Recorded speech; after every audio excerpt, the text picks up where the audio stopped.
Hello. I'm Major Neill Franklin, 33-year law enforcement veteran and the incoming executive director for law enforcement against prohibition, normally referred to as LEAP. And you know, we are, just real quick, for those of you that don't know about our organization, we are a law enforcement, of course, organization. When I say law enforcement, I mean not just cops, I mean judges, corrections officials, prosecutors, and of course cops, even some retired feds, marshal's office, DEA, and so on. And we are an organization, a nonprofit organization. We have about 30,000, well, I have to change that now because thanks to Netroots, we probably can add a couple thousand to that number as far as overall supporters for our organization, so thank you for that. But we have thousands of members, law enforcement members, who have been fighting this war on drugs from the front lines, from those different perspectives, all the way from the arrests being made on the streets by the cops, all the way through to those being arrested and housed in our wonderful correction facilities throughout the country. And you've seen the numbers on those. So my presentation is not going to be so much about statistics, but I'm going to give you a law enforcement perspective on what we have and what we're dealing with. The opposition to this policy change tends to be those of us from the law enforcement community, but that is changing. There is a shift, and it is beginning with our unique organization. We are a unique organization because we provide this perspective.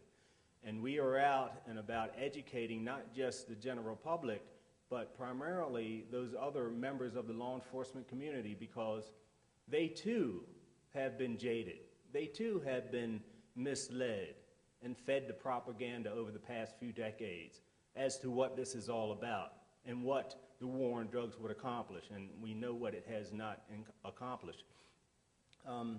It initially was supposed to reduce crime, disease, death, addiction rates, and it has not occurred. And excuse me, but I have to refer to these notes real quick because everything's abbreviated, and I want to stay on time as well, on point. Just a little bit about me for validation. I mentioned 33 years of law enforcement. Most of that time was spent in the Maryland State Police in criminal and narcotics investigations, so believe me, folks, I know what I'm talking about. I've not only arrested hundreds of people, but in commanding numerous task forces around the state of Maryland, been responsible for thousands going to prison. And most of them, as you have heard, have been for marijuana possession, not violent crimes related to drug abuse in this country and drug use in this country. From there, I went to spending the last couple of years training Maryland State troopers. I commanded the training division for 2 years. Retired in 1999 and was recruited by Baltimore City, which is my hometown and also, unfortunately, home of the wire. And I commanded their training division for a number of years before taking over, becoming chief of human resources, and then I had the responsibility of all the resources in the agency, where I was signing car rental bills for our narcotics agents to the tune of $230,000, not per year, per month. And that's for one city, just a small example of the money that we're spending in law enforcement. From there, I went on to another agency to be the director for criminal and narcotics investigation for Maryland Transit, which also dealt with a whole bunch of homeland security issues, which is in and of itself another story. But why am I here? How did I make this shift? You know, I had done this for years, blindly for years, thinking I was doing, you know, something good. So how did I end up here? Well, I'm going to tell you how I ended up here.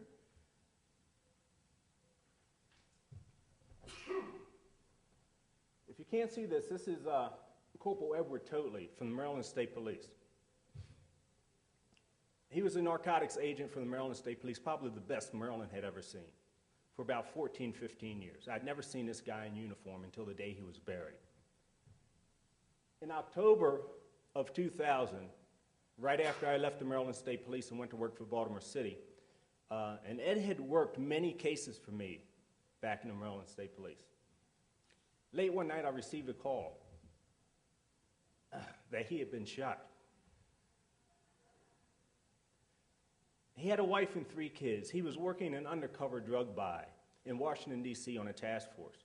It was the final drug buy from this mid-level drug dealer, and he was shot at point-blank range. He was assassinated by this guy because of the money that's in this illegal business. That's all about the money. And then now his wife and his 3 kids are left without a dad. But unfortunately, Ed's not the only one. I started looking back. I started just going back to those folks that I knew that had died in the law enforcement community making undercover drug buys in similar circumstances. I then started looking at a national website, and the list started growing, continued to grow. But that just wasn't us. A couple years later, in 2002 in Baltimore, this is a family of 7, a Dawson family, whose home was set ablaze early one morning by the neighborhood drug dealer who was not happy with the mom working with the police on ridding him from her corner. The entire family perished.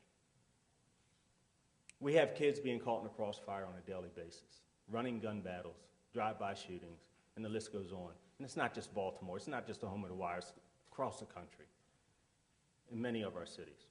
So that's why I am here today, because it caused me to start doing the research and reach out, and where I found LEAP, and I joined LEAP, and I started speaking for them 2 years ago.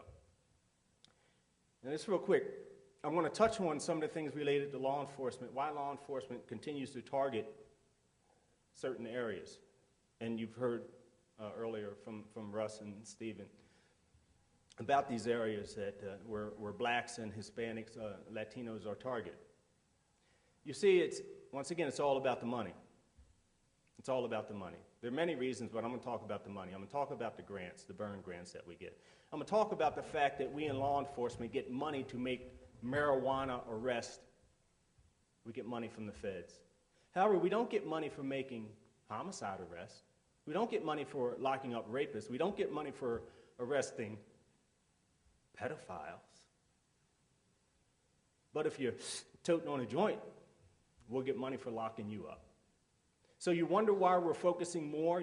The one chart that Stephen put up there where it was 27% increase over the past couple decades of marijuana arrests, but yet arrests had gone down for rape and homicide.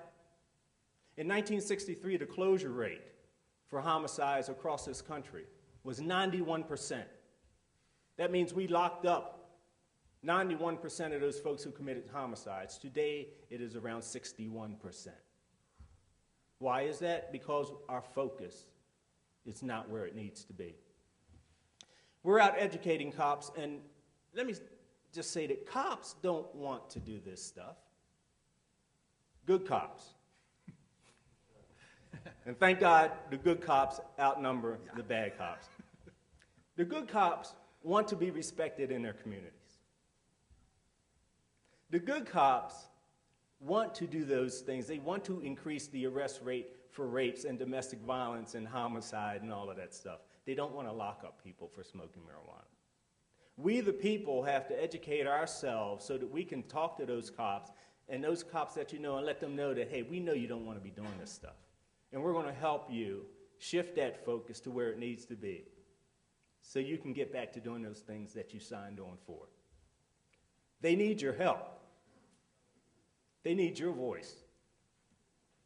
The bloggers that are out there, please talk about this and let these cops know that you support what they're doing and that you want them to do real, honest, good police work. Unfortunately, we do have cops that are thinking about the overtime. They're thinking about those things that benefit themselves. And as I am about to close here, and I can talk about some other things later, real quick. You'll hear the opposition talking about more drug drivers on the streets. You'll hear the opposition talking about marijuana being a gateway drug, but I want to focus upon those drivers on the street. If people want to smoke marijuana and drive, they're doing it already. There's no doubt about it. For decades, we in the law enforcement community have had the tools to recognize those who are driving while under the influence of drugs. They're called drug recognition experts. I was one. I arrested hundreds of DUIs during my time in law enforcement. Not once had I arrested one person for using marijuana in and of itself. They were always on something else if marijuana was even in the game. It's alcohol and it's prescription drugs. Alcohol and prescription drugs. Keep that in mind, because those numbers are not going to increase as they would like you to believe. This last slide, you heard about women. Back in the 1920s, when we ended, well, early 30s, when we ended alcohol prohibition, it was because of women. It was because of moms. And moms are starting to make that shift today. When they get the information, when they get the facts, when they hear about what's really going on, they make good decisions. Moms have always made good decisions. Let's get the moms moving with us on this. And I just want to thank you. I have a lot more, but